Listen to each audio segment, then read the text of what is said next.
Paul, I'm wondering, I'm thinking about some of the big hacks that have come out that I'm sure all of our listeners have at least aware of in name: ScatterSpider, LLM jacking. Like, these are the things that are coming out, and they're leveraging the identity, and maybe that's the answer, right? They're leveraging the identity to my question, but I'm wondering why you would need a new tool to catch these things and to stop these things. Why can't the traditional security tools get in the way of that?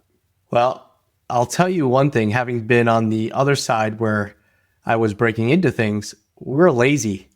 We want to take the path of least resistance. So if you think about, I'll call it pre-federation of identities. If I was trying to break into 20 systems, I'd have to go break into one system and then try to move across and find the right credential that would allow me to walk through each of those doors.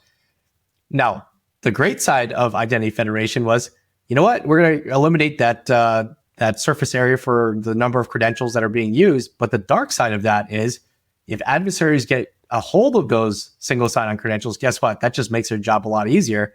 So the moniker today, especially as you deconstruct the modern architecture, and by the way, this is a little odd, but I actually started my career as a programmer on a mainframe. So if I look at the mainframe, everything was centralized on the mainframe. We were using RACF, ACF2, top secret for our access controls back then. I was running my JCL jobs. I was programming in PL1. A little bit different. So if you look at it, it's almost like food, right? You talk about these Michelin star restaurants that deconstruct food into, I think we've deconstructed the tech stack right now. So it used to be data centers, and we were standing up servers and building our own data centers. Now you're breaking out the data center into cloud service providers providing the infrastructure. Then you have services that are being delivered by different SaaS vendors. So what's stitching that all together now that we've deconstructed it? APIs and credentials. That's really what's stitching it together in a bunch of code. So I think that movement to cloud and that deconstruction has created a greater emphasis on identity.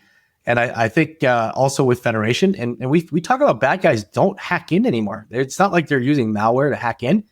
In this modern stack, they log in. So they're buying credentials. They're finding any which way to get those. They'll pay you for your credentials, and they'll get access, and they'll bypass MFA. And once they're in, they're in. It's a little bit of a different approach than it was 10, 15 years ago with malware and viruses.